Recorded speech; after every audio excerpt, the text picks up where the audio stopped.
we can get into a habit where we say, oh, I'm not good at this. I'm an introvert, so I'm not good at networking. And talk a little bit about that because, in my opinion, I think everyone needs to be networking and everybody can network and everybody can enjoy it too, even if they're introverts. So tell me what you think about that for introverts or people that maybe think, oh, I'm not good at networking. Right. I think whatever personality test you take and whatever comes out of that or whatever you already believe, great. So then you have a base, you have a place you're coming from. There's no more question of what's wrong with me. Am I the only one? No, you're not the only one. And the thought about introvert is an interesting one because it's something that I've kind of looked at a little bit and spoke to a number of different people and they'll say, well, I'm an introvert. And really at the end of the day, introvert means it's where you get your energy from. Because you may see someone jumping around from people to people and they're actually an introvert, not necessarily extrovert. It's just at the end of the day, they're not going to be at the party because they need time to kind of unplug. So you really can never tell. So being an introvert is just being clear, or for anyone, it's being clear on how much energy you can or you want to exert and knowing it's okay to step out and then come back in. That's what I would give to people who want to use introvert and say, well, I'm an introvert. Well, put your toe in, put your ankle in, put your knee in. Do whatever it is that works for you at the moment. Stretch yourself a little bit, but then know that if you need your personal time, make sure that you definitely take it. Separating introvert from separating introvert from, hey, I don't feel comfortable doing X. Those are two different things. I don't know how to initiate a conversation. I mentioned to you before the conference networking report that I worked on, and the top 3 things that came out when we kind of talked to attendees. One was, how do I initiate conversation? The second one was, how do I jump into a conversation where that's already in play?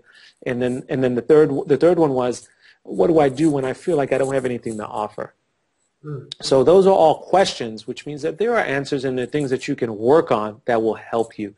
And that's a lot of the stuff that I do on my blog and stuff that we don't only ask the questions in the report, show data and say, well, 33% of the people said this. What we actually do is at the end, we actually create solutions. So report is a little bit of a misnomer because we're actually giving stuff that conference organizers, and I'm hesitant to use the word conference organizers. I really want to talk about conference visionaries and giving them something that they can use. So just real quick to talk about that report, because I know that there's a lot of data points that went into it. I know there's a lot of conference experience that went into that. Yeah. Your target audience for that is that conference visionary. We've talked a little bit offline about that, but tell me who that person is.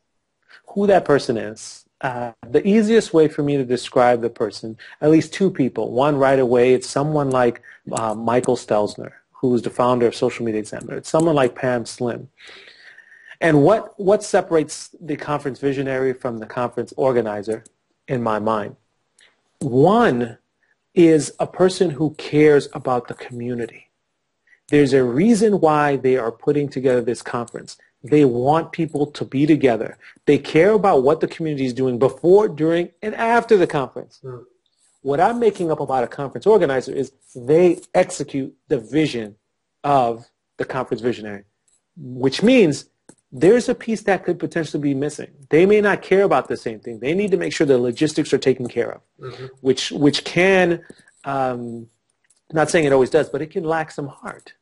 It can lack some heart. They may not want to work with me. Networking and all. No, that's just an extra thing for me to focus on. No, I don't need.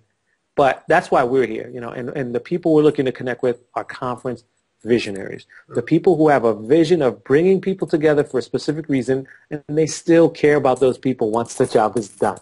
So that's how I kind of separate organizer and visionary. And it's something that really came to me on that walk, that 6 a.m. walk where Mike Stelzner happened to come on one of them. And we're walking, I had 10 minutes, we're walking together 10 minutes, and we're kind of talking about my business.